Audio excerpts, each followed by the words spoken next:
রাসূলুল্লাহ সাল্লাল্লাহু আলাইহি ওয়াসাল্লাম জাবালে নূর হেরা গুহায় তিনি ধ্যানমগ্ন ছিলেন। পবিত্র কাবা শরীফ থেকে 2 মাইল পূর্ব উত্তর দিকে প্রসিদ্ধ পাহাড়, নাম তার জাবালে নূর, যেটা আমাদের দেশে সবথেকে বেশি পরিচিত হেরার গুহা। অর্থাৎ যেই জাবালে নূর, সেই জাবালে নূরের পাহাড়ের ভিতরে একটা ছোট্ট গুহা আছে, হেরা গুহা। এটিকে হেরা পর্বত বলা হয়। জমিন থেকে এই পাহাড়ের উচ্চতা মিনিমাম 281 মিটার এবং সমুদ্র থেকে 681 মিটার উচ্চতায় এই পাহাড়টা অবস্থিত, এই পাহাড়ের গুহাটা অবস্থিত। এই পর্বতের চূড়ায় ছোট্ট একটি গুহা, যাকে গারে হেরা বলা হয়, অর্থাৎ আলোর গুহা, যেটি লম্বায় 4 মিটার এবং প্রস্থতে 1.5 মিটার। উচ্চতায় ভালোভাবে সোজাসুজি হয়ে দুইজন ব্যক্তি দাঁড়াইতে পারে, একজন সামনে একজন পিছনে নামাজ পড়তে পারে। রাসূল করিম সাল্লাল্লাহু আলাইহি ওয়াসাল্লাম এত উচ্চতার একটি পাহাড়ে, হেরা গুহায় বিভিন্ন সময় এবং অনেক দিন পর্যন্ত নিজের খাবার দাবার নিয়ে সেখানে ধ্যানমগ্ন হতেন, যখন তিনি নবুয়ত প্রাপ্ত হননি। আয়েশা রাদিয়াল্লাহু তাআলা আনহা বলেন যে রাসূল সাল্লাল্লাহু আলাইহি ওয়াসাল্লাম বেশ কিছুদিন ধরে এরকম ইবাদত এবং ধ্যানে মগ্ন থাকতেন, এবং পুনরায় যখন খাবার শেষ হয়ে যেত, তো সেখান থেকে ফিরে এসে আবার তিনি খাবার দাবার নিয়ে আবার সেখানে ধ্যানমগ্ন থাকতেন। প্রিয় হাজিরিন, চমৎকার ব্যাপার হচ্ছেন, এত উচ্চতার একটি পাহাড়, যেই পাহাড়ে একজন শক্তিমান পুরুষ যদি এখনো হাজী সাহেব উঠতে যায়, তো তাকে 2-3 লিটার পানি পর্যন্ত পান করতে হয়, তাকে 3-4 বার রেস্ট নিতে হয়, বিশ্রাম নিতে হয়। অথচ রাসূল সাল্লাল্লাহু আলাইহি ওয়াসাল্লাম সেখানে নির্দ্বিধায় উঠতেন এবং নামতেন। এবং আরো মজার ব্যাপার হচ্ছেন, তিনার প্রিয়তমা স্ত্রী হযরত খাদিজা রাদিয়াল্লাহু তাআলা আনহা তিনার জন্য খাবার, আসবাব, সরঞ্জাম সহ এই পাহাড়ের গুহায় রাসূল সাল্লাল্লাহু আলাইহি ওয়াসাল্লামের কাছে সরবরাহ করতেন।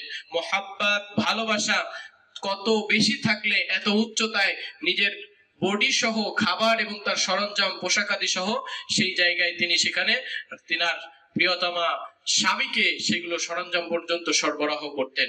ইন্নাল হামদুলিল্লাহি নাহমাদুহু ওয়া নাস্তাঈনুহু ওয়া নাস্তাগফিরুহু ওয়া নাউযু বিল্লাহি মিন শুরুরি আনফুসিনা ومن سيئات أعمالنا من يهده الله فلا مضل له ومن يضلله فلا هادي له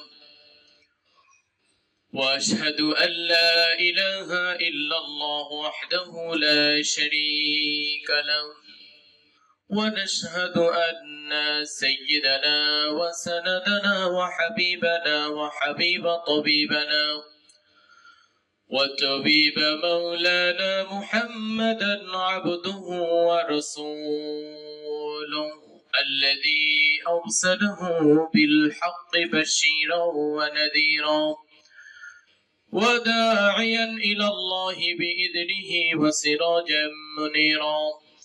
فقد قال الله تبارك وتعالى في كلامه المجيد والفرقانه الحميد. فأعوذ بالله من الشيطان الرجيم. بسم الله الرحمن الرحيم. إنا أوحينا إليك كما أوحينا إلى نوح والنبيين من بعده. وقال الله تعالى يا أيها الرسول بلغ ما أنزل إليك من ربك وإن لم تفعل فما بلغت رسالته والله يعصمك من الناس إن الله لا يهدي القوم الكافرين.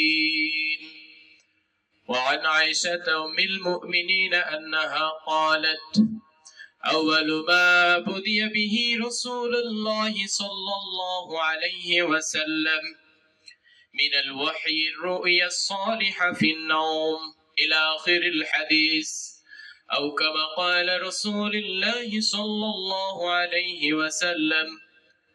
وقال الله سبحانه وتعالى في شان حبيبه يا أيها الذين آمنوا صلوا عليه وسلموا تسليما. درود إبراهيم بري اللهم صل على محمد وعلى آل محمد كما صليت على إبراهيم وعلى آل إبراهيم إنك حميد مجيد اللهم بارك على محمد وعلى آل محمد كما باركت على إبراهيم وعلى آل إبراهيم إنك حميد مجيد بلغ العلا بكماله كشف الدجى بجماله حسنت جميع خصاله صلوا عليه وآله মহান বাড়ি তাআলার দরবারে শুকরিয়া আদায় করছি যে এই মহান মুনিব আমাদের সকলকে জুমার নামাজ আদায়ের উদ্দেশ্যে দুনিয়ার সমস্ত জরুরতকে পিছনে ফেলে রেখে আল্লাহর ঘর পৃথিবীর সর্বশ্রেষ্ঠতম জায়গা মসজিদে এসে বসার তৌফিক দিয়েছেন সেই মহান মুনিবের দরবারে দিল খুলে জবান ছেড়ে সকলে শুকরিয়া জ্ঞাপন করছি সকলে বলছে আলহামদুলিল্লাহ প্রিয় হাজিরিন কোরআনুল কারীম থেকে দুইটি সূরা থেকে দুইটি আয়াত তেলাওয়াত করেছি রাসূলুল্লাহ সাল্লাল্লাহু আলাইহি ওয়াসাল্লামের মুখনিসৃত বাণী থেকে বর্ণনা ভিত্তিক একটি হাদিস উম্মুল মুমিনিন মা আয়েশা রাদিয়াল্লাহু তাআলা আনহার মুখনিসৃতে বর্ণনা তেনার একটি হাদিসের খণ্ডাংশ পাঠ করেছি আল্লাহ রাব্বুল আলামিন কোরআনুল কারীমের আয়াত হাদিসের আলোকে কিছু গুরুত্বপূর্ণ উপকারী নসিহতমূলক কথা আল্লাহ জবান থেকে বের করে দিক আমাকে এবং সেই কথাগুলোর উপরে আমি সহ আমরা সকলে যেন আমল করতে পারি জীবনের পাথেয় হিসেবে গ্রহণ করতে পারি আল্লাহ আমাদের সেই তৌফিক দান করুক সকলে বলে আমিন প্রিয় হাজিরিন রবিউল আউয়াল মাস ধারাবাহিক আলোচনা চলছিল নবী করিম সাল্লাল্লাহু আলাইহি ওয়াসাল্লামের সিরাতের উপরে আজকে আমরা নবী করিম সাল্লাল্লাহু আলাইহি ওয়াসাল্লামের যে বিষয়ের উপর আলোচনা করব সেটার শিরোনাম হচ্ছে নবুয়ত প্রাপ্তি ও দাওয়াতের ময়দানে নবী মুহাম্মদ সাল্লাল্লাহু আলাইহি ওয়াসাল্লাম নবী করিম সাল্লাল্লাহু আলাইহি ওয়াসাল্লাম যখন শক্তি সামর্থ্যের পূর্ণতায় উপনীত হলেন টকবকে যুবক থেকে যখন রাসূল সাল্লাল্লাহু আলাইহি ওয়াসাল্লাম আলামিন উপাধি ধারণ করলেন মক্কার কাফের মুশরিকদের ভিতরে যখন অবিশ্বস্ততা আমানতদারিতার এক ভয়ানক পরিস্থিতির সমস্যার সৃষ্টি তখন রাসূল সাল্লাল্লাহু আলাইহি ওয়াসাল্লাম একমাত্র ব্যক্তি যিনি আল আমিন উপাধিতে ভূষিত হয়েছিলেন এরকম একজন ব্যক্তিতে যখন সমগ্র আরববাসীর কাছে যখন সমাদর হলেন পরিগণিত হলেন বিশ্বস্ত ভাজন মানুষ হিসেবে যখন তিনি গড়ে উঠলেন এই সময়ে রব্বুল আলামিন রাসূল করিম সাল্লাল্লাহু আলাইহি ওয়াসাল্লামকে নবুয়তের রমিও সুধা ওহী বাণী আল্লাহ রব্বুল আলামিনের কালামে পাকের ইজ্জতের মাধ্যমে রাসূল সাল্লাল্লাহু আলাইহি ওয়াসাল্লামকে সম্মানিত করলেন প্রিয় হাজিরিন নবুয়তের পরিচয়টা আসলে কি আল্লাহ তাআলার পক্ষ থেকে মানব জাতির পথ নির্দেশিকা হিসেবে নিজের পক্ষ থেকে যে সমস্ত মানুষকে তিনি মুনতাখাব করেন নির্বাচন করেন নির্বাচিত করেন এবং সেই ব্যক্তিকে তিনার পক্ষ থেকে ওহী বা প্রত্যাদেশের মাধ্যমে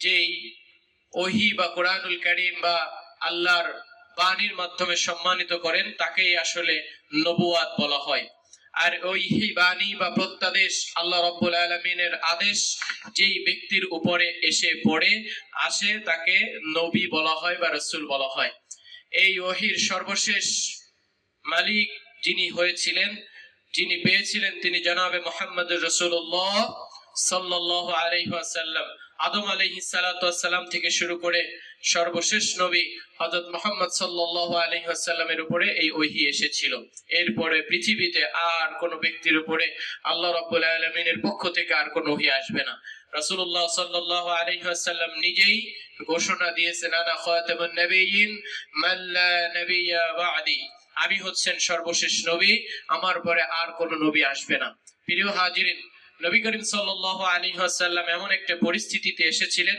যেই সময়টা সমগ্র বিশ্বের সমগ্র আরববাসীর ভিতরে যে জাহালিয়াত মূর্খতা চরম পর্যায়ে পৌঁছেছিল সেই মূর্খতার যুগকে রাসূলুল্লাহ সাল্লাল্লাহু আলাইহি ওয়াসাল্লাম একটা স্বর্ণের যুগে রূপান্তর করেছিলেন।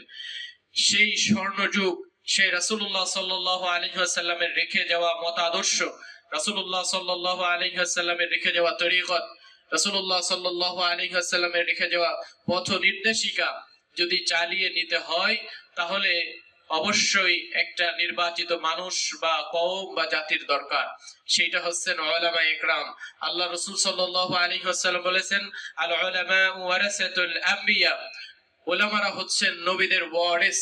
পিতা যখন মৃত্যুবরণ করে, পৈতৃক সূত্রে পিতার সন্তান যারা থাকে তারা তার টাকা, সম্পদ, মাল, জমিন সবকিছুর মালিক হয় উত্তরাধিকারী সূত্রে। ঠিক অনুরূপ ভাবে রাসূলুল্লাহ সাল্লাল্লাহু আলাইহি ওয়াসাল্লাম পৃথিবী থেকে বিদায় নিয়েছেন 1450 বছর আগে, কিন্তু তেনার এই মতাদর্শ, তেনার এই দিন, আল্লাহ রাব্বুল আলামিনের এই দিনকে আগিয়ে নিয়ে যাওয়ার জন্য, সামনে নিয়ে যাওয়ার জন্য আল্লাহ রাব্বুল আলামিন রাসূলুল্লাহ সাল্লাল্লাহু আলাইহি ওয়াসাল্লামের মাধ্যমে একটা পৈতৃক সূত্রের মতো একটা ওয়ারিস রেখে গিয়েছেন। সেই ওয়ারিস হচ্ছেন উলামায়ে ইকরাম। উলামায়ে ইকরাম বলতে এখন মানুষের ভিতরে বিভিন্ন মতভেদ। কোন ধরনের উলামায়ে ইকরাম? উলামাদের ভিতরে বিভিন্ন ফিরকা আছে, বিভিন্ন মতবাদ আছে, বিভিন্ন দল আছে, বিভিন্ন মত নক্কর মানুষ আছে। তো আমরা কোন আলেম উলামাদের সঙ্গে যাব? সম্মানিত হাজিরিন, আপনার যদি 10 বিঘা সম্পত্তির মালিক হন, 10 বিঘা সম্পত্তির মালিকের খতিয়ান, দাগ নম্বর সবকিছু কিন্তু আপনাদের মুখস্থ। এটা সম্পর্কে আপনাদের কারোর কোনো কি নেই, সমস্যা হয় না। আমার কোন দাগে, কোন খতিয়ানে, কোন পর্যায়ে, কোন দলিলে কতটুক জমি আছে, আমরা সবাই কিন্তু খুঁটিনাটি এটা বুঝতে চাই। যদি নিজে বুঝতে না পারি তো এক্সপার্টের কাছে আমরা কাগজপাতি নিয়ে দৌড়াদৌড়ি শুরু করি। প্রিয় হাজিরিন, এই উদাহরণটা থেকে যদি আমি বোঝাতে চাই যে পৃথিবীতে কারা খাঁটি মানুষ, কারা খাঁটিয়া উলামা রাসূলুল্লাহ সাল্লাল্লাহু আলাইহি ওয়াসাল্লামের ওয়ারিস, এটা যদি আপনাকে বুঝতে হয় তাহলে আপনাকে দৌড়াদৌড়ি করতে হবে, ঘাটাঘাটি করতে হবে, রিসার্চ করতে হবে। তাহলে আপনি অবশ্যই সঠিক মত, সঠিক দল, সঠিক মানুষ, সঠিক আলেম উলামা খুঁজে পেয়ে যাবেন।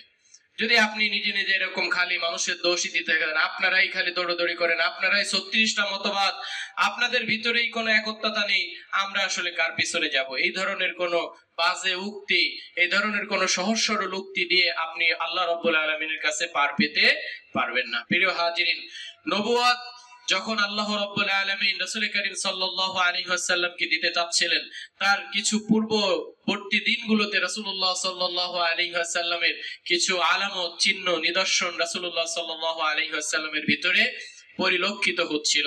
কিছু স্বপ্ন দেখলে বাস্তবে তা হুবহু বাস্তবায়িত হয়ে যেত। রাসূলুল্লাহ সাল্লাল্লাহু আলাইহি ওয়াসাল্লাম যখন কোনো কিছু স্বপ্ন দেখতেন, উম্মুল মুমিনিন হযরত আয়েশা রাদিয়াল্লাহু তাআলা আনহা বলেন, ফাকানা লা ইয়ারা রুইয়ান ইল্লা জাআত মিসলু ফালাকিস সুবহ। রাসূলুল্লাহ সাল্লাল্লাহু আলাইহি ওয়াসাল্লাম যখন কোন স্বপ্ন দেখতেন তো ওই স্বপ্নটা দিগন্তের মতো, সুবহ সাদিকের মতো যেরকম আলোক উজ্জ্বল হয়ে দিন পরিস্ফুটিত হয়, রাসূলের স্বপ্নটা ঠিক পরবর্তীতে এরকম সত্যে রূপান্তর হয়ে যেত। বলেন সুবহানাল্লাহ। রাসূল সাল্লাল্লাহু আলাইহি ওয়াসাল্লাম যখন নবুয়ত প্রাপ্ত হবেন তার কিছুদিন আগে থেকে রাসূল সাল্লাল্লাহু আলাইহি ওয়াসাল্লাম একাকিত্বতা, নির্জনতাকে বেশি পছন্দ করছিলেন, ভালোবেসেছিলেন। সুম্মা হুব্বিবা ইলাইহিল খালা, রাসূল সাল্লাল্লাহু আলাইহি ওয়াসাল্লাম সম্পর্কে তিনার প্রিয়তমা স্ত্রী আয়েশা রাদিয়াল্লাহু তাআলা আনহা বলেন, তিনি যখন নবুয়ত প্রাপ্ত হবেন তার কিছুদিন আগে থেকে রাসূল সাল্লাল্লাহু আলাইহি ওয়াসাল্লাম একাকিত্বতা, নির্জনতাকে বেশি পছন্দ করতেন এবং তিনি নির্জনে ধ্যানমগ্ন থাকতেন। প্রিয় হাজিরিন, আল্লাহ রাসূল সাল্লাল্লাহু আলাইহি ওয়াসাল্লাম সম্পর্কে আরো চমৎকার কিছু উক্তি পাওয়া যায়। রাসূল সাল্লাল্লাহু আলাইহি ওয়াসাল্লাম যখন নবুয়ত প্রাপ্ত হবেন তার আগে থেকেই রাসূল হেঁটে গেলে গাছের, রাস্তার পাশের গাছ পর্যন্ত আল্লাহ রাসূল সাল্লাল্লাহু আলাইহি ওয়াসাল্লামকে সালাম দিতেন। বলেন সুবহানাল্লাহ। ওয়া ইন্নী লা আ'রিফু হাজারান বিমাক্কাহ কানা ইউসাল্লিমু আলাইয়া ক্বাবলা আন আবআসা আন্নী লা আ'রিফুহু আল-আন। সহিহ মুসলিমের 2277 নম্বর হাদিসের ভিতরে বর্ণিত, রাসূল বলেন, আমি তখনও পর্যন্ত নবুয়ত প্রাপ্ত হয়নি, এই সময়ও আমি যখন হেঁটে যেতাম তো মক্কার গাছ আমাকে কি করতো? সালাম দিত, এবং সেই গাছটা আমি সুনিশ্চিত ভাবে এখনো চিনতে পারি যে ওই গাছটা আমাকে সালাম দিত। প্রিয় হাজিরিন, শুধু গাছ নয়, পাথর থেকে আল্লাহ রাসূল সাল্লাল্লাহু আলাইহি ওয়াসাল্লামকে সালাম জানাইতো। ফামাস্তাকবালাহু জাবালুন ওয়ালা শাজারুন ইল্লা ওয়া হুয়া ইয়াকুলু আসসালামু আলাইকা ইয়া রাসূলুল্লাহ। সুনানুত তিরমিজি 3626 নম্বর হাদিসের ভিতরে, যদিও এই হাদিসের বর্ণনাটা একটি দুর্বল সনদে বর্ণিত, রাসূল সাল্লাল্লাহু আলাইহি ওয়াসাল্লাম বলেন, গাছ থেকে শুরু করে পাহাড়ের পাথর পর্যন্ত আমাকে আসসালামু আলাইকা ইয়া রাসূলুল্লাহ বলে সম্বোধন জানাতো, সংবর্ধনা জানাইতো। প্রিয় হাজিরিন, রাসূল করিম সাল্লাল্লাহু আলাইহি ওয়াসাল্লাম যখন নবুয়ত প্রাপ্ত হবেন তার আগে থেকে তিনি অদৃশ্যের আওয়াজ শুনতে পেতেন।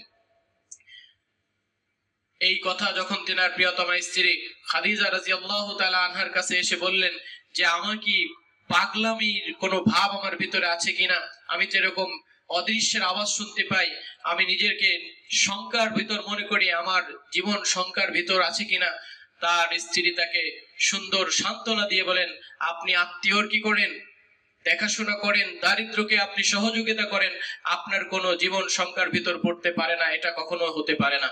এরকম যখন পরিস্থিতি হচ্ছিল, রাসূলুল্লাহ সাল্লাল্লাহু আলাইহি ওয়াসাল্লাম জাবালে নূর হেরা গুহায় তিনি ধ্যানমগ্ন ছিলেন। পবিত্র কাবা শরীফ থেকে 2 মাইল পূর্ব উত্তর দিকে প্রসিদ্ধ পাহাড়, নাম তার জাবালে নূর, যেটা আমাদের দেশে সবথেকে বেশি পরিচিত হেরার গুহা, অর্থাৎ যেই জাবালে নূর, সেই জাবালে নূরের পাহাড়ের ভিতরে একটা ছোট্ট গুহা আছে, হেরা গুহা। এটিকে হেরা পর্বত বলা হয়। জমিন থেকে এই পাহাড়ের উচ্চতা মিনিমাম 281 মিটার এবং সমুদ্র থেকে 681 মিটার উচ্চতায় এই পাহাড়টা অবস্থিত, এই পাহাড়ের গুহাটা অবস্থিত। এই পর্বতের চূড়ায় ছোট্ট একটি গুহা, যাকে গারে হেরা বলা হয়, অর্থাৎ আলোর গুহা, যেটি লম্বায় 4 মিটার এবং প্রস্থতে 1.5 মিটার। উচ্চতায় ভালোভাবে সোজাসুজি হয়ে দুইজন ব্যক্তি দাঁড়াইতে পারে, একজন সামনে একজন পিছনে নামাজ পড়তে পারে।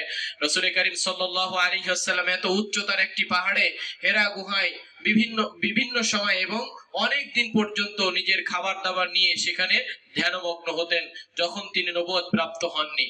আয়েশা রাদিয়াল্লাহু তাআলা আনহা বলেন যে রাসূল সাল্লাল্লাহু আলাইহি ওয়াসাল্লাম বেশ কিছুদিন ধরে এরকম ইবাদত এবং ধ্যানে মগ্ন থাকতেন এবং পুনরায় যখন খাবার শেষ হয়ে যেত তো সেখান থেকে ফিরে এসে আবার তিনি খাবার দাবার নিয়ে আবার সেখানে ধ্যানমগ্ন থাকতেন। প্রিয় হাজিরিন, চমৎকার ব্যাপার হচ্ছেন, এত উচ্চতার একটি পাহাড়, যেই পাহাড়ে একজন শক্তিমান পুরুষ যদি এখনো হাজী সাহেব উঠতে যায় তো তাকে 2-3 লিটার পানি পর্যন্ত পান করতে হয়, তাকে 3-4 বার রেস্ট নিতে হয়, বিশ্রাম নিতে হয়। অথচ রাসূল সাল্লাল্লাহু আলাইহি ওয়াসাল্লাম সেখানে নির্দ্বিধায় উঠতেন এবং নামতেন। এবং আরো মজার ব্যাপার হচ্ছেন, তিনার প্রিয়তমা স্ত্রী হযরত খাদিজা রাদিয়াল্লাহু তাআলা আনহা তিনার জন্য খাবার, আসবাব, সরঞ্জাম সহ এই পাহাড়ের গুহায় রাসূল সাল্লাল্লাহু আলাইহি ওয়াসাল্লামের কাছে সরবরাহ করতেন। মুহাব্বত, ভালোবাসা কত বেশি থাকলে এত উচ্চতায় নিজের বডি সহ খাবার এবং তার সরঞ্জাম, পোশাকাদি সহ সেই জায়গায় তিনি সেখানে তিনার প্রিয়তমা স্বামীকে সেগুলো সরঞ্জাম পর্যন্ত সরবরাহ করতেন। প্রিয় হাজিরিন, যখন এখানে তিনি হেরা গুহায় ধ্যানমগ্ন ছিলেন, আল্লাহ রাসূল সাল্লাল্লাহু আলাইহি ওয়াসাল্লামের কাছে আল্লাহ রাব্বুল আলামিনের পক্ষ থেকে তখন কোরআনুল কারীম আসলো, ওহী আসলো, প্রত্যাদেশ আসলো। ওয়াকানা ইয়াখলু বিগারি হিরাইন ফাতাহান্নাসু ফীহি ওয়া হুয়া তাআব্বুদুল লায়ালি যাওয়াতিল আবদি। রাসূল সাল্লাল্লাহু আলাইহি ওয়াসাল্লাম এরকম ভাবে যখন একাধারে অনেক দিন পর্যন্ত যখন ধ্যানমগ্ন ছিলেন, আল্লাহ রাব্বুল আলামিনের পক্ষ থেকে তখন কি আসলো? আলো আসলো। রব্বুল আলামিনের পক্ষ থেকে কোরআনুল কারীম ওহীর মতো প্রত্যাদেশ আসা শুরু করলো। এবং রাসূল সাল্লাল্লাহু আলাইহি ওয়াসাল্লাম কেন এই হেরা গুহাকে ধ্যানমগ্নের জন্য কি নির্বাচন করলেন? অন্য জায়গায়ও তো তিনি ধ্যানমগ্ন হতে পারতেন। প্রিয় হাজিরিন, ঐতিহাসিকদের মতামত অনুযায়ী হচ্ছেন যে এখানে তিনার চাচা আব্দুল মুত্তালিব সহ, দাদা সহ এখানে ধ্যানমগ্ন করতেন এবং পূর্ববর্তী যারা ছিলেন ইব্রাহিম আলাইহিস সালাতু ওয়াস সালামের যারা অনুসারী ছিলেন তারাও এখানে যে ইবাদত বন্দিগিতে লিপ্ত হতেন এবং এই জায়গাটা থেকে মক্কা পুরোপুরি স্পষ্ট ভাবে দেখা যেত।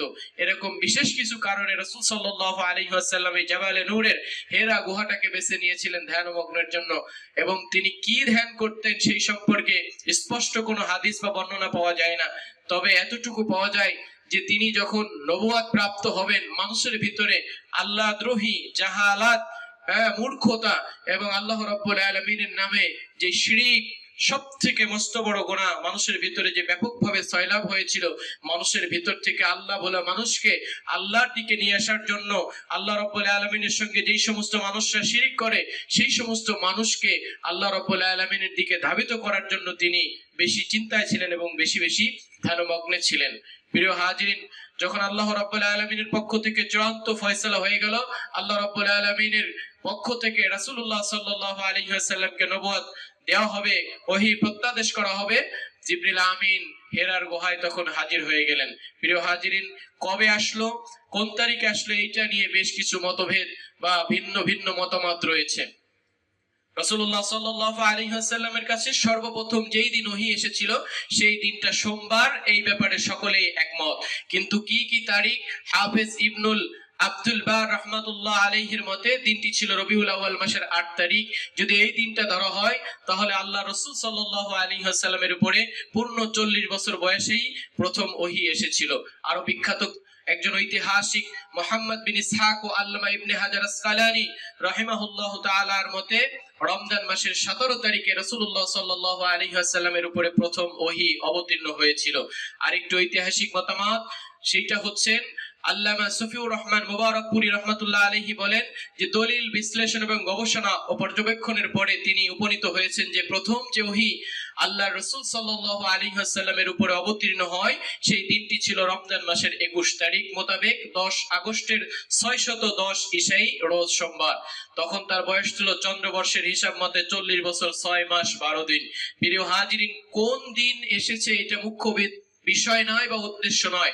রাসূলুল্লাহ সাল্লাল্লাহু আলাইহি ওয়াসাল্লামের উপরে যখন ওহী নিয়ে জিবরিল আমিন উপস্থিত হলেন, সর্বপ্রথম রাসূল করিম সাল্লাল্লাহু আলাইহি ওয়াসাল্লামের কাছে এসে যেই ঘটনাগুলো ঘটেছিল, রাসূল সাল্লাল্লাহু আলাইহি ওয়াসাল্লাম বাড়ি ফিরে যখন তার প্রিয়তমা স্ত্রী খাদিজা রাদিয়াল্লাহু তাআলা আনহার কাছে বর্ণনা করছিলেন, সেই বর্ণনাটার বর্ণনা তিনার আরেক প্রিয়তমা স্ত্রী আয়েশা রাদিয়াল্লাহু তাআলা আনহা দিচ্ছিলেন। বুখারী শরীফের 7 নম্বর হাদিস, ওহীর বাবে ওহীর ভিতরে 7 নম্বর হাদিসের ভিতরে স্পষ্ট বর্ণনা হয়েছে, ফাজা আল মালাকু ফাকালা ইকরা, রাসূল করিম সাল্লাল্লাহু আলাইহি ওয়াসাল্লামের কাছে জিবরিল আমিন আসলেন এবং বললেন পড়ো।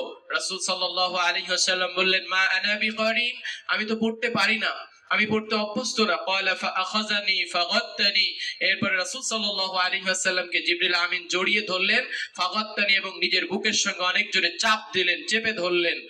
রাসূল সাল্লাল্লাহু আলাইহি ওয়াসাল্লাম বলেন হাত্তা বালাগা মিন্নি আল জুহুদা, এমন ভাবে আমাকে চেপে ধরেছেন যে আমার জীবন বের হয়ে যাওয়ার উপক্রম, আমি অনেক কষ্ট পাচ্ছিলাম। সুম্মা আরসালানি, এরপর তিনি আমাকে ছেড়ে দিলেন। ফাকালা ইকরা, আবার তিনি বললেন তুমি পড়ো। ফাকালা আনা বিকারিন, আমি দ্বিতীয়বারের মতো বললাম আমি তো পড়তে পারি না। ফাআখাযানি ফাগাত্তানি সানিয়া, এরপরে দ্বিতীয়বার তিনি আমাকে জড়িয়ে ধরলেন, চাপ দিলেন, ছেড়ে দিলেন, বললেন ফাআরসালানি, আমাকে ছেড়ে দিলেন। ফাকালা ইকরা, তিনি বললেন পড়ো। আমি তৃতীয়বার বললাম মা আনা বিকারিন, আমি তো পড়তে পারি না। ফাআখাযানি ফাগাত্তানি, তিনি আমাকে আবার জড়িয়ে ধরলেন, চাপ দিলেন। ফাআরসালানি, এবার ছেড়ে দিলেন। সুম্মা ক্বালা ইকরা বিসমি রাব্বিকাল্লাযী খালাক, খালাকাল ইনসানা মিন আলাক, ইকরা ওয়া রাব্বুকাল আকরাম আল্লাযী আল্লামা বিল কলম। বলেন সুবহানাল্লাহ। রাসূল সাল্লাল্লাহু আলাইহি ওয়াসাল্লামকে যখন তৃতীয়বারের মতো আল্লাহর নবীকে যখন জিবরিল আমিন বুকের সঙ্গে জড়িয়ে ধরে চাপ দিলেন এবং তিনি যখন এই সূরাতুল আলাকের প্রথম 5 আয়াত পড়া শুরু করলেন, ইকরা বিসমি রাব্বিকাল্লাযী খালাক, পড়ো তোমার সেই প্রভুর নামে যিনি তোমাকে সৃষ্টি করেছেন। এই 5টি আয়াত যখন পড়লেন তখন রাসূল সাল্লাল্লাহু আলাইহি ওয়াসাল্লাম গড়গড় করে পড়তে শুরু করলেন। বলেন সুবহানাল্লাহ। এভাবে রব্বুল আলামিনের পক্ষ থেকে রাসূলুল্লাহ সাল্লাল্লাহু আলাইহি ওয়াসাল্লামকে নির্বাচন করা হয়েছে এবং ওহী দিয়ে সম্মানিত করা হয়েছে। প্রিয় হাজিরিন, রাসূল সাল্লাল্লাহু আলাইহি ওয়াসাল্লাম এই ওহী নিয়ে যখন পৃথিবীতে আগমন করলেন, আসলেন, সেই সময়টা যেই ভয়াবহ পরিস্থিতি ছিল, দাওয়াত পরিচালনার নির্দেশ আল্লাহ রাব্বুল আলামিনের পক্ষ থেকে আসলো। বিভিন্ন আয়াত থেকে স্পষ্ট বোঝা যায় আল্লাহ রাব্বুল আলামিনের পক্ষ থেকে যখন তিনি চূড়ান্তভাবে নবী নির্বাচিত হলেন তখন দাওয়াতের ময়দানে তিনি নিজেকে সঁপে দিলেন। আল্লাহ রাব্বুল আলামিন বলেছেন ইয়া আইয়ুহার রাসূল বাল্লিগ মা উনজিলা মির রাব্বিকা ওয়া ইল্লাম তাফআল ফামা বাল্লাগতা রিসালাতাহু। এর আগে আল্লাহ রাব্বুল আলামিনের পক্ষ থেকে বর্ণিত হয়েছে ইয়া আইয়ুহাল মুদ্দাসসির কুম ফাআনজির রাব্বাকা ফাকাব্বির, হে বস্ত্রাবৃত কুম ফাআনজির, তুমি দাঁড়িয়ে যাও, ভীতি প্রদর্শন করো, মানুষকে তুমি দাওয়াত দিতে থাকো। ওয়ারাব্বাকা ফাকাব্বির, এবং তুমি তোমার রবের শ্রেষ্ঠত্ব বড়ত্ব বর্ণনা করতে থাকো। আল্লাহ রাব্বুল আলামিনের পক্ষ থেকে যখন এই আয়াত অবতীর্ণ হলো, রব্বুল ইজ্জাতের অনুমতি পাওয়ার পরে আল্লাহর রাসূল সাল্লাল্লাহু আলাইহি ওয়াসাল্লামকে রাসূল সাল্লাল্লাহু আলাইহি ওয়াসাল্লাম নিজেকে দাওয়াতের ময়দানে সঁপে দিলেন। আল্লাহ রাব্বুল আলামিনের পক্ষ থেকে আরো স্পষ্ট ঘোষণা আসলো, ইয়া আইয়ুহার রাসূল বাল্লিগ মা উনজিলা ইলাইকা, হে আল্লাহর রাসূল সবথেকে শ্রেষ্ঠতম অভিবাদন হচ্ছে ইয়া আইয়ুহার রাসূল বাল্লিগ মা উনজিলা ইলাইকা, আপনার উপরে যা কিছু অবতীর্ণ করা হয়েছে সেই সম্পর্কে আপনি তাবলীগ করুন, পৌঁছায় দেন, মানুষের কাছে বার্তা পৌঁছায় দেন। আজকে যে তাবলীগ, এই তাবলীগ আল্লাহ রাব্বুল আলামিনের পক্ষ থেকে রাসূল সাল্লাল্লাহু আলাইহি ওয়াসাল্লামের মাধ্যমেই আজকে পৃথিবীতে দাওয়াত পৌঁছানোর একটা মাধ্যম। প্রিয় হাজিরিন, আল্লাহ রাব্বুল আলামিনের পক্ষ থেকে আরো স্পষ্ট করা হলো, মা উনজিলা ইলাইকা মির রাব্বিকা, তুমি তোমার রবের পক্ষ থেকে যা কিছু পেয়েছো, অবতীর্ণ হয়েছে, সেই সম্পর্কে তুমি দাওয়াত পৌঁছাইতে থাকো। ওয়া ইল্লাম তাফআল, যদি তুমি সেই দাওয়াত না পৌঁছাও, তাবলীগ যদি তুমি না করো, ফামা বাল্লাগতা রিসালাতাহু, তাহলে তুমি তোমার রিসালাত, যেই নবুয়ত প্রাপ্ত হয়েছো, সেই নবুয়তের দায়িত্ব তুমি পালন করলে না। ওয়াল্লাহ ইয়াসিমুকা মিনান নাস, ইন্নাল্লাহা লা ইয়াহদিল কওমাল কাফিরিন। আল্লাহ রাব্বুল আলামিন বলতেছেন, তোমাকে যা কিছু নাযিল করা হয়েছে তা প্রচার করো, যদি তা না করো তবে তার বার্তা পৌঁছালে না, আল্লাহ তোমাকে মানুষের সমস্ত ষড়যন্ত্র কূট কৌশল থেকে তোমাকে হেফাজত করবেন। এরপরে আল্লাহ রাব্বুল আলামিন বলছেন, ইন্নাল্লাহা লা ইয়াহদিল কওমাল কাফিরিন, নিশ্চয়ই আল্লাহ রাব্বুল আলামিন কাফেরদেরকে, যারা খোদাদ্রোহী, বারবার দাওয়াত পাওয়ার পরেও যারা দ্বীন ও ইসলামকে মেনে নিল না, তাদের ব্যাপারে আপনার কোনো সমস্যা নেই, আপনাকে পাকড়াও করা হবে না, ধরা হবে না। আল্লাহ কাফেরদেরকে কখনো হেদায়েত দিয়ে দেন না। প্রিয় হাজিরিন, এই আয়াতের ভিতরে তিনটা স্তরে আল্লাহ রাব্বুল আলামিন অর্ডার করেছেন, ইয়া আইয়ুহার রাসূল বাল্লিগ মা রিসালাতাকা, প্রথমে আপনি কি করেন, আপনার নবুয়তের দায়িত্ব পালন করেন। যদি আপনি সেটা দায়িত্ব পালন না করেন, তাহলে আপনাকে যে দায়িত্ব দেওয়া হয়েছে সেই দায়িত্ব আপনি যথাযথভাবে পালন করলেন না। দ্বিতীয় নম্বর হচ্ছে, মানুষের কাছে যদি দাওয়াত পৌঁছাইতে হয়, তো দুইটা জিনিসের মানুষ সম্মুখীন হয়। একটা হচ্ছে মানুষের পক্ষ থেকে ষড়যন্ত্রের শিকার হতে হয়। আজকেও বাস্তবিক পক্ষে মানুষের কাছে ইসলামের দাওয়াত যদি পৌঁছানো হয়, বিভিন্ন ভাবে, রাষ্ট্রীয় ভাবে থেকে শুরু করে আন্তর্জাতিক ভাবে ইসলামের বিরোধিতার সম্মুখীন হতে হয়। প্রিয় হাজিরিন, রাষ্ট্রীয় ভাবে, সামাজিক ভাবে থেকে শুরু করেও যারা ইসলামকে সঠিকভাবে মেনে চলে, তাদেরকে বিভিন্ন ভাবে ট্যাগ দেওয়া হয়। হ্যাঁ, বিভিন্ন ট্যাগ আছে, এই ট্যাগ আমরা সবাই কিন্তু মুখস্থ। এই ট্যাগ দিয়ে তাদেরকে সমাজের থেকে বিচ্যুত করে রাখা হয়। প্রিয় হাজিরিন, এটা সেই আবু জাহেল থেকে শুরু করে এখান থেকে এইগুলো শুরু হয়েছে। এরপরে আল্লাহ রাব্বুল আলামিন রাসূলকে নিশ্চয়তা দিয়েছে, আপনি যে দাওয়াত দিতে যাচ্ছেন, এই দাওয়াতের ক্ষেত্রে যত ধরনের বাধা বিপত্তির সম্মুখীন হবেন, এই বাধা বিপত্তির থেকে আমি আল্লাহ রাব্বুল আলামিন আপনাকে সহযোগিতা করব। দুই নম্বর হচ্ছেন, এরপরে দাওয়াত দেওয়ার ক্ষেত্রে যারা দাওয়াত গ্রহণ না করে, তো আপনি আপনার দায়িত্ব থেকে অব্যাহতি পাবেন, কারণ আপনি আপনার দাওয়াত দিয়েছেন কিন্তু তারা দাওয়াত গ্রহণ করেননি। আর হেদায়েত দেওয়ার একমাত্র মালিক আমি আল্লাহ, আপনি শুধুমাত্র দাওয়াত পৌঁছাইতে থাকেন। সুতরাং সম্মানিত হাজিরিন, এজ এ মুসলিম হিসাবে, এজ এ মুসলিম ইমানদার মুমিন ব্যক্তি হিসাবে আমাদের প্রত্যেকের কিছু না কিছু হলেও মানুষকে ইসলামের দাওয়াত দেওয়া এটা জরুরি, অতীব জরুরি। আল্লাহ রাব্বুল আলামিন এই যে তাবলীগ করার কথা বলেছেন, আল্লাহ রাব্বুল আলামিনের বাণী দ্বীনকে সমন্বিত করার জন্য আমাদের প্রত্যেকের দায়িত্ববদ্ধ পরিকর, আমাদের সকলের এই দায়িত্ব সকলের কাছে পৌঁছায় দাও। আল্লাহ রাব্বুল আলামিন সর্বপ্রথম তার নিকট আত্মীয়দের কাছে দাওয়াত পৌঁছানোর জন্য আয়াত নাযিল করলেন, ওয়ানজির আশিরাতাকাল আকরাবিন, আপনি আপনার নিকট আত্মীয়দেরকে সতর্ক করুন। প্রিয় হাজিরিন, সম্মানিত উপস্থিতি, আল্লাহ রাসূল সাল্লাল্লাহু আলাইহি ওয়াসাল্লাম যখন এই আয়াত রাসূলের উপর অবতীর্ণ হলো, তখন তিনি পাহাড়ের উপরে উঠলেন, সমগ্র কওমকে ডাকলেন। একটা একটা কওমকে যখন ডাকা শুরু করলেন, সমগ্র কওমের লোক এবং যারা প্রতিনিধি, যারা মূল মালিক আসতে পারলো না, তারা তাদের প্রতিনিধি পাঠাইলো। যখন প্রতিনিধিরা সবাই আসলো, আল্লাহ রাসূল সাল্লাল্লাহু আলাইহি ওয়াসাল্লামের পক্ষ থেকে তাদেরকে দাওয়াত দেওয়া হলো, যদি আমি তোমাদের কাছে ঘোষণা করি, এই পাহাড়ের পাদদেশে তোমাদের দুর্ধর্ষ শত্রু যারা এখনই তোমাদের উপরে ঝাঁপিয়ে পড়বে, তোমাদেরকে ধ্বংস করে দিবে, এরকম কোন সংবাদ যদি আমি তোমাদের কাছে পৌঁছাই, তাহলে তোমরা কি বলবে?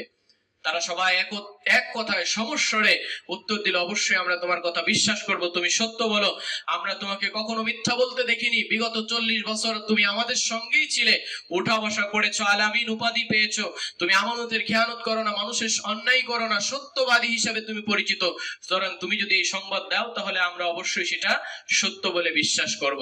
প্রিয় হাজিরিন, আল্লাহর রাসূল সাল্লাল্লাহু আলাইহি ওয়াসাল্লাম তখন তাদেরকে বলল যে আমি আল্লাহর নবী, আল্লাহর পক্ষ থেকে প্রেরিত হয়েছি, আল্লাহর আযাব থেকে তোমাদেরকে বাঁচার জন্য আমি তোমাদেরকে আহ্বান করছি। এই দাওয়াত যখন দিল, সব থেকে কাছের মানুষ হচ্ছেন আবু লাহাব, তিনার চাচা, তিনি বলে উঠলেন, সবাই এই দাওয়াত পেয়ে মোটামুটি কোনো কথা প্রতিউত্তর না করে সবাই চলে গেল, কিন্তু এক ব্যক্তি যে আল্লাহ রাসূল সাল্লাল্লাহু আলাইহি ওয়াসাল্লামকে প্রতিহত করেছিল তিনি আবু লাহাব, তিনি বলল, তাব্বাল্লাকা ইয়া সাইরুল ইয়াউম, আজকের পুরা দিনটা তোমার জন্য ধ্বংস নামক, তুমি এই কথার জন্য, হাযা আলি জামাআতানা, এই কথা বলার জন্য আমাদেরকে তুমি এখানে আহ্বান করেছো। আল্লাহ রাব্বুল আলামিনের পক্ষ থেকে সাথে সাথে কোরআনুল কারীম অবতীর্ণ হয়ে গেল, তাব্বাত ইয়াদা আবি লাহাবি ওয়া তাব মা আগনা আনহু মালুহু ওয়া মা কাসাব। আল্লাহ রাসূল সাল্লাল্লাহু আলাইহি ওয়াসাল্লামকে নিজের রক্তের সম্পর্কের চাচা যখন তাকে প্রতিহত করে, তুমি সারাদিন ধ্বংস নামক তোমার উপরে এই কথা, এই দাওয়াত দেওয়ার জন্য তুমি আমাদেরকে এখানে সমবেত করেছো, জমায়েত করেছো, তুমি ধ্বংস হয়ে যাও। রাসূল সাল্লাল্লাহু আলাইহি ওয়াসাল্লামের মন খারাপ হতে পারে, দাওয়াতের ক্ষেত্রে তার অনীহা আসতে পারে, আসবে তো না কখনোই, তারপরে আল্লাহ রাব্বুল আলামিনের পক্ষ থেকে সরাসরি তার এই কথাকে প্রতিহত করা হলো, তাব্বাত ইয়াদা আবি লাহাবি ওয়া তাব, এ নবী আপনাকে যে ধ্বংসের দোয়া করে তার দুই হাত ধ্বংস হয়ে যায়, ধ্বংস হয়ে যাবে, তাব্বাত ইয়াদা আবি লাহাবি ওয়া তাব্বা মা আগনা আনহু মালুহু ওয়া মা কাসাব, এবং ধ্বংস হোক তার সমস্ত সম্পদ এবং তার সন্তানাদি। প্রিয় হাজিরিন, একটা সূরা, পরিপূর্ণ সূরা আল্লাহ রাব্বুল আলামিন এই আবু লাহাবের উদ্দেশ্যে কি করলেন? অবতীর্ণ করলেন। সম্মানিত হাজিরিন, দাওয়াতের ময়দানে নবী করিম সাল্লাল্লাহু আলাইহি ওয়াসাল্লাম যখন আসলেন, কিছু কৌশল অবলম্বন করেছিলেন। তিনি চুপিসারে প্রথম দাওয়াত দিয়েছেন। প্রথম 3 বছর পর্যন্ত রাসূলুল্লাহ সাল্লাল্লাহু আলাইহি ওয়াসাল্লাম প্রকাশ্যে দাওয়াত দিতে পারেননি। তিনি তাকে মনে করতেন যে এই ব্যক্তি আসলে কল্যাণকামী হতে পারে, সে আমার দাওয়াত কবুল করতে পারে। 40 বছর উঠা বসার কারণে যাকে যাকে তিনি চিনতে পেরেছেন যে তাকে দাওয়াত দিলে হয়তোবা সে দাওয়াত কবুল করবে, এরকম ব্যক্তিদেরকে ধরে ধরে দাওয়াত দিলেন। সর্বপ্রথম ইসলামের ছায়াতলে আসলেন তিনার প্রিয়তমা স্ত্রী হযরত খাদিজা রাদিয়াল্লাহু তাআলা আনহা। তিনি ইসলাম কবুল করলেন। এরপরে সবথেকে কাছের মানুষ, বন্ধু আর আবু বকর সিদ্দিক রাদিয়াল্লাহু তাআলা আনহু, এরপর চাচাতো ভাই আলী রাদিয়াল্লাহু তাআলা আনহুর পালক পুত্র এবং যায়েদ বিন হারেসা রাদিয়াল্লাহু তাআলা আনহু ইসলাম গ্রহণ করলেন। এইভাবে ইসলাম কবুল করতে করতে ওসমান গনি রাদিয়াল্লাহু তাআলা আনহু, জাফর বিন আবি তালিব রাদিয়াল্লাহু তাআলা আনহু, আবু জার গিফারি রাদিয়াল্লাহু তাআলা আনহু, বেলাল হাবশি, খাব্বাব বিন আল-আরাদ রাদিয়াল্লাহু তাআলা আনহু সহ এরকম অনেকগুলো মানুষ, যখন প্রায় 30 জন মানুষ ইসলাম কবুল করলো, এরপরে রাসূল সাল্লাল্লাহু আলাইহি ওয়াসাল্লাম ডিসিশন নিলেন, এবারে কি করতে হবে? প্রকাশ্য দাওয়াত দিতে হবে। বিপুল পরিমাণ মানুষ, প্রায় শতাধিক মানুষ যখন দ্বীনে ইসলাম কবুল করলো, ইসলামের ছায়াতলে ইসলামের সেই বাণী যখন তারা গ্রহণ করলো, আল্লাহ রাব্বুল আলামিনের পক্ষ থেকে ঘোষণা আসলো, রাসূল সাল্লাল্লাহু আলাইহি ওয়াসাল্লাম ডিসিশন নিলেন এবার প্রকাশ্য দাওয়াত দিতে হবে। আমি একটু আগে যে ঘটনা বললাম যে সাফা পাহাড়ে তখন তিনি উঠে সমগ্র মানুষকে যখন আহ্বান করলেন, স্পষ্ট তিনি দাওয়াত দিলেন। আবু লাহাবের যখন এই বেয়াদবের পরিণামের ভিত্তিতে আল্লাহ রাব্বুল আলামিন তখন তাকে ধ্বংসের জন্য আল্লাহ রাব্বুল আলামিন সূরা অবতীর্ণ করলেন। এরপরেই যখন প্রকাশ্য দাওয়াত শুরু হলো, দূরদর্শী এবং অপরিণাম, যেটার বর্ণনা করা যায় না, অবর্ণনীয় নির্যাতনের শিকার তখন যারা ইসলাম কবুল করেছিল, এবং রাসূল সাল্লাল্লাহু আলাইহি ওয়াসাল্লামের উপরে নির্যাতন স্টেপ রোলার শুরু হয়ে গেল। প্রিয় হাজিরিন, এটা শুরু থেকে বিদ্রুপাত্মক আচরণ। যখন রাসূল সাল্লাল্লাহু আলাইহি ওয়াসাল্লামের ইমানদার ব্যক্তিরা যখন হেঁটে যেত, তাদেরকে তারা ঠাট্টা মশকরা করত, উপহাস করত। আল্লাহ রাব্বুল আলামিন সূরা মুতাফফিফিনের ভিতর স্পষ্ট তুলে ধরেছেন, ইন্নাল্লাযীনা আজরামু কানু মিনাল্লাযীনা আমানু ইয়াদহাকুন, পাপাচারী লোকেরা যারা ইসলাম কবুল করেনি, তাদের বাপ দাদাদের ধর্মের ভিত্তিতে তারা তাদেরকে ঠাট্টা বিদ্রূপ করত। আর তারা যখন তাদের পাশ দিয়ে অতিক্রম করত, তখন পরস্পরের চোখ টিপা টিপি ইশারা মাধ্যমে বলতো। এখনো সমাজের ভিতরে অনেক ভদ্র মানুষ আপনি দেখতে পারবেন যে যারা হুজুর দেখলে এখনই টিপ্পনি কাটে, ইশারা মারে, দেখো মোল্লা যাচ্ছে, মৌলবী যাচ্ছে, দাওয়াত খাইতে যাচ্ছে, পেটের ভুঁড়ি হয়তো অনেক বড় হয়ে গেছে। যদি কোনো হালকা মানুষ দেখে, দেখো না খাইতে খাইতে অবস্থা খারাপ। যদি জুব্বা পরে, তো তাদেরকে দেখে দেখো কাপড় এতগুলো নিয়েছে যে একাই পুরো কাপড় পরে ফেলেছে। এরকম সমাজে এরকম ভদ্র মানুষ কি এখনো পাওয়া যায়? কি বলে, যায় না? যায়। প্রিয় হাজিরিন, এই যে উত্তরসূরিরা এখনকার নয়, এই আবু জাহেলের উত্তরসূরিরা এখনো পৃথিবীতে আছে। এরকম যদি একজন ব্যক্তি, ইমানদার ব্যক্তিকে এরকম ঠাট্টা করে, বিদ্রুপ করে, উপহাস করে, আল্লাহ রাব্বুল আলামিনের দ্বীনের দাওয়াতকে নিয়ে এরকম যদি একটা বাজে মন্তব্য করে, তাহলে তার ঈমান ধ্বংস হয়ে যাবে, তার ঈমান নষ্ট হয়ে যাবে। আল্লাহ রাব্বুল আলামিন বলেছেন, ওয়া ইযা ক্বালাবু ইলা আহলিহিম ক্বালাবু ফাকিহিন, এবং তারা এরকম ভাবে যখন ঈমানদার ব্যক্তিদেরকে এরকম ঠাট্টা, বিদ্রুপ, হাসি তামাশা করে যখন বাড়ি ফিরতো, তখন তারা উৎফুল্ল মেজাজে বাড়ি ফিরতো, তাদের পরিবারের কাছে তারা উৎফুল্ল থাকতো। ওয়াইদা রাহুম ক্বালু ইন্না হাউলাই লাদালুন ওয়া মা উরসিলু আলাইহিম হাফিজিন, এরা তো একেবারেই গোমরা। তারা বলতো কি, দেখো বাপ দাদার ধর্ম ছেড়ে তারা কোন এক নতুন ধর্ম আবিষ্কার করেছে, তারা তো একবারে পথভ্রষ্ট হয়ে গেছে, গোমরা হয়ে গিয়েছে, তাদেরকে তো মুমিনদের হেফাজতকারী হিসেবে আমি পাঠাইনি। আল্লাহ রাব্বুল আলামিন বলছেন, ওয়া মা উরসিলু, তারা যে এই ধরনের কর্মকাণ্ড করে, আমি তো তাদেরকে এই উদ্দেশ্যে তাদেরকে পাঠাইনি, তাদেরকে মুমিনদের হেফাজত করার উদ্দেশ্যেও আমি পাঠাইনি। প্রিয় হাজিরিন, ওয়াকালু ইয়া আইয়ুহাল্লাযীনা নুযিলা আলাইহি যিকরা, আল্লাহ রাব্বুল আলামিনের পক্ষ থেকে যখন রাসূল সাল্লাল্লাহু আলাইহি ওয়াসাল্লাম স্পষ্ট ভাবে নবুয়তের এই বাণী যখন পৌঁছাইতে থাকলেন, মক্কার পাদদেশে তৎকালীন মক্কার স্বৈরশাসক, মক্কার মেয়র আবু জেহেল রুল জারি করেছিল। বর্তমান সময়েও ইসলামিক কনফারেন্স, ইসলামিক জলসা যদি কায়েম করা হয় বা আলোচনার মজলিস যদি করা হয়, তো এখনো সরকারি পক্ষ থেকে বিভিন্ন রুল জারি করা হয়। এখানে বিভিন্ন নাশকতা হতে পারে, বিভিন্ন ধরনের গ্যাঞ্জাম হতে পারে, এই নাশকতা ঠেকানোর জন্য আমরা এখানে ওয়াজ মাহফিল হতে দিব না। এরকম আইন, এরকম বাস্তবায়ন এই পৃথিবীতে আমরা এই বাংলাদেশে দেখেছি না? দেখেছি। প্রিয় হাজিরিন, এই রুল ওই আবু জাহেলও কিন্তু কায়েম করেছিল। আবু জাহেল মক্কার পাদদেশে দাঁড়িয়ে বলেছিল, ওয়াকালাল্লাযীনা কাফারু ইন হাদা ইল্লা ইফকুন ইফতারাহু, তারা বলেছিল, কাফারু লা তাসমাউ লিহাদাল কুরআন وقال الذين كفروا لا تسمعوا لهذا القرآن والغوا فيه لعلكم تغلبون। যখন রাসূল সাল্লাল্লাহু আলাইহি ওয়াসাল্লামের এই অমীয় বাণী সুধা পান করে যখন বিভিন্ন মানুষ দলে দলে ইসলাম কবুল করছিল, তখন তারা দিশেহারা হয়ে গিয়েছিল। আরে ইসলামের ছায়া তলে সবাই চলে যাচ্ছে, আমাদের বাপদাদার ধর্ম, আমাদের কর্তৃত্ব, আমাদের ক্ষমতা, আমাদের সবকিছু তো ভুলুণ্ঠিত হচ্ছে, আমরা এখন কি করতে পারি? তারা সবাই একত্রিত হয়ে আইন জারি করেছিল, ওয়াকালাল্লাযীনা কাফারু লা তাসমাউ, কোরআন শোনা যাবে না, কোরআন শুনতে দিতেও যাওয়া যাবে না, নিজে তো শুনবই না, আরেকজনকে শুনতে দিব না। লা তাসমাউ লিহাদাল কুরআন ওয়ালগাউ ফীহি, যেখানেই কোরআনের আলোচনা হবে, যেখানেই কোরআন তেলাওয়াত হবে, কোরআনের মজলিস হবে, সেখানেই তোমরা হট্টগোল সৃষ্টি করবে, বিভিন্ন ধরনের রুল জারি করে সেখানে বন্ধ করে দিতে হবে। লাআল্লাকুম তাগলিবুন, যাতে করে তোমরা কি করতে পারো? সফল কাম হতে পারো। প্রিয় হাজিরিন, এখনো যদি কোনো শাসক বলেন, এখনো কোনো ব্যক্তি বলেন, এখনো কোনো রাষ্ট্রপ্রধান বলেন, কোরআনের বিরুদ্ধে যে যদি কোনো আইন করে সে তার মসনদ দখল করতে চায়, সে কি সফল হতে পারবে? কখনোই পারবে না। যদি এটা বিশ্বাস করে যে কোরআনের বিরুদ্ধে আইন জারি করে যদি আমি সফলকাম হতে চাই, এটা যদি কেউ বিশ্বাস করে, তার ঈমানই থাকবে না। কারণ আল্লাহ রাব্বুল আলামিন 1450 বছর আগে কোরআনুল কারীম অবতীর্ণ করে এই কোরআনকে বিজয়ী ঘোষণা করেছেন। সুতরাং সেই কোরআনের বিরুদ্ধে যে কখনোই কেউ সফলকাম হতে পারবে না। পৃথিবীতে হয়তো কিছুদিনের জন্য সফল হলেও কাল কিয়ামতের ময়দানে সে অবশ্যই ধরা খেয়ে যাবে। সম্মানিত হাজিরিন, এই জন্য অনেক অনেক অন্যায় অত্যাচার রাসূল সাল্লাল্লাহু আলাইহি ওয়াসাল্লামের উপর হয়েছে। ভুঁড়ি, উটের একটা আস্ত ভুঁড়ি রাসূল সাল্লাল্লাহু আলাইহি ওয়াসাল্লাম যখন নামাজে গিয়েছেন, তো রাসূলের মাথার উপরে চাপাই দেওয়া হয়েছে। কত জঘন্যতম কাজ হতে পারে যে রাসূল সাল্লাল্লাহু আলাইহি ওয়াসাল্লাম মাথা উঠাইতে পারেননি। তিনার কন্যা ফাতেমা রাদিয়াল্লাহু তাআলা আনহা, তিনি এসে সেই ভুঁড়ি সরাইছেন।